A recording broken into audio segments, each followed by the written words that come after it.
Hey guys and gals, this is G with EnterTheDaggett, and I went and off and I did it. After riding that V-Strom 1000 on the demo ride, I had to go out and get me one.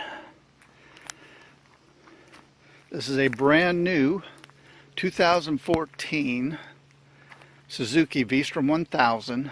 This is the year 2016, so it was been on the showroom floor there for a while, which gave me a really better price on it, and that's the reason I wound up getting it, was because I got a better deal on it, but still being a brand new bike.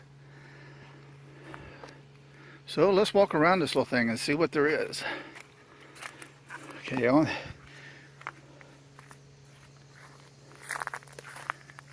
Alright, so you have your speedometer, of course.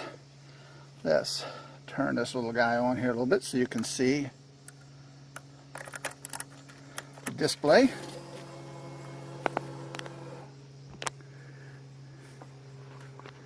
So you have your lights, of course. Right now, since I'm not running, the traction control light is on, the ABS light is on. It's telling me it's in neutral. You can see tells you what gear you're in. Also tells you how fast you're going, since we're not going fast. We're not actually seeing anything. You have your odometer up at the top, your ambient air temperature, what time it is, your traction control device right here, and you can change that by hitting a button here, hitting select, and you'll see that I can now it's on 2, go back up to 1, turn off traction control, and then you press the button here again, and that selects it. Down at the bottom, you got your miles per gallon as you're running. Of course, right now we don't have any miles per gallon because we are not going anywhere. You press this mode button right here, and this cycles through all the cool stuff at the bottom. Tell you your average miles per gallon. Right now it says I'm averaging 54, and when I've stopped and gotten gas, it shows I'm doing about 54 on the first one. I got about 51 miles per gallon on the second fill up. Shows your range. Now, I don't know how accurate this is. This is kind of like what's in a car, so I'm sure it's subjective. Also shows your voltage on your battery. And down at the very bottom, as you can see right here, you have your fuel gauge. And over on the left-hand side of this, you have the temperature gauge. Also, you have right here a 12-volt adapter, a little rubber cover on it, your key, of course.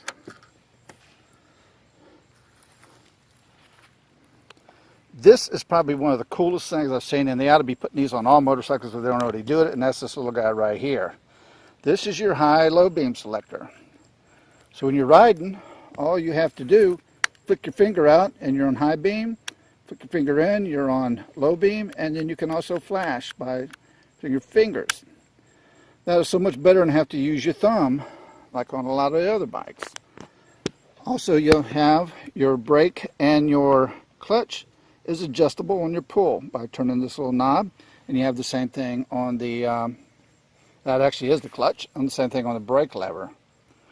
So you can adjust that, and of course, you know, the regular push to cancel turn signal, horn, standard stuff that you're used to seeing, your stop and go, hazards, your starter. The windshield is adjustable. You have 1, 2, 3. And it comes back down. You can adjust this while you're riding the bike. So that's another cool little feature. I find running it in the third position, I can actually ride with my shield up on my full face helmet, and I get a lot of breeze that way. Now that's only doing about 60 miles an hour or so, up to about 65. I've been in the break-in period, so I haven't got much faster than that, because you have to keep the bike down below 4,000 RPM. I rode this bike yesterday and finally broke the 500 and actually got it up to around 80. And you definitely want your shield down at that speed. But anyway, you have your front shocks are adjustable.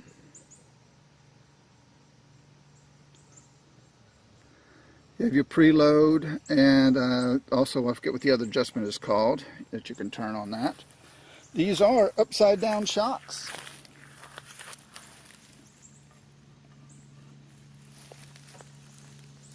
They are also adjustable. If I can get my camera switched around to where I can see it. I'm pretty much sucking at this right at the moment. There it is right there. Not coming into very well. Twin dual piston calipers for the front. The fender is plastic and it has the built-in fork guards on it. Front end, I like the front end, the way the light is shaped. Also it has the nice beak on it, which is plastic. 90-degree V-twin engine. You probably want to consider eventually getting a bash plate for this thing, as you could kind of see the oil filter sticking right out there, as well as the exhaust of the system. So I kind of like to protect that. Not to mention, also would like to put on some crash bars, because if you drop this thing, as you can see, all the stuff is on the side. So when this thing lands on its side, your handlebars or your tank sides are going to catch. You're going to wind up scratching that pretty good. This is plastic, but the tank is metal. So hopefully it won't dent, but you can bash up that plastic pretty good. So I guess worst case scenario is you replace the plastic, which won't be as expensive as placing the gas tank. Your brake reservoir for the rear brake. These brakes work really well on this thing. This bike will stop pretty good. You have the can on this thing for the exhaust is huge. I wouldn't mind getting another can just for looks, aesthetics, but of course, you know, that's a good price tag on those things, so I may eventually get one. It's got a good little thump to it.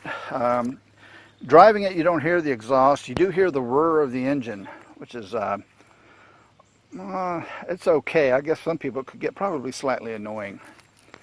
And on the rear rack, this is not metal.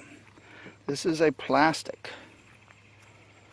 So your weight is definitely, how much weight you put on that can definitely be an issue, because you only have these two bolts right here and here holding this thing on. So that thing could crack, I'm sure, if you put too much weight on it.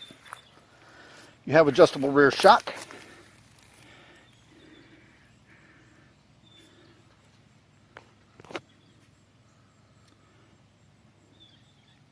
And of course your gear level. You do have a little bit of storage under the seat towards the back side of it, where you can put some stuff. We'll open that little guy up right here. Here is the key piece. So you turn that, and I'm gonna have to. This is not gonna be as pretty. All right. So lift it up. You got your tool pouch, your fuses. And that's right, you got a little spot right there in the back, which is where I keep my registration. So the seat does come off pretty easy. Put it back on just as easy. So this part of the video is a little tough because I'm holding the phone at the same time. Push it down, and it is locked down. I do like the beige color. I've seen these in other colors, red and blue, so forth, but I like the beige. It just looks more elegant, I guess. That's my term for it. Anyway, they do come in different colors. Now, the 2014, 15, and 16, from what I've been able to find out, is the only difference in these bikes are color options. The 15s had more color options than the 14, and the 16 had more color options, I guess, than the 15s. But other than that, the 14, 15s, and 16s are identical bikes.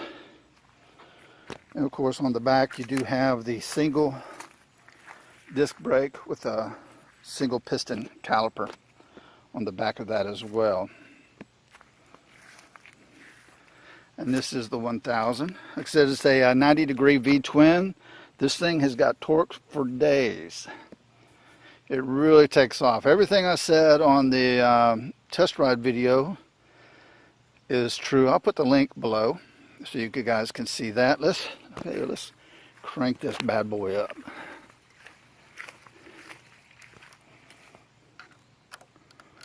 So, putting it in gear and not looking at it is key. Okay. You do have to pull in the clutch to crank it. And there she is. You can hear that whir. That's that whir I'm telling you about. Get back here. Not a bad little sound. We'll get the sound here and a little bit of gas.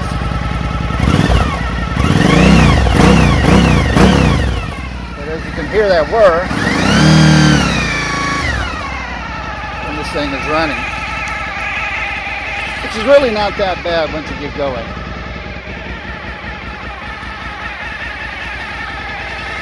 Of course, one thing that they did on this bike that I think they might could do better is, I think they need a longer key. That thing is huge. I guess it comes in as a, you put it between your fingers like this and you got a nice self-defense device. So I guess they're thinking about your safety. Safety first.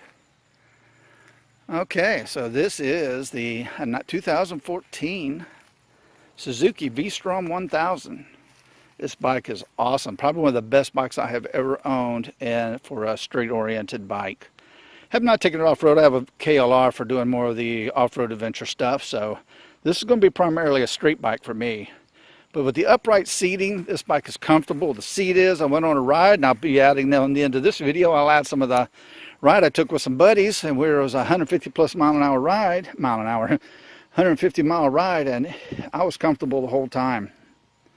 The seating positions really well. It's upright. For me, I'm 5'5". The only problem I usually have is touching the ground. I can get my toes, tippy toes on the ground, or I can slide off the seat a little bit and get the ball of my foot on the ground. So I don't really have any problems there.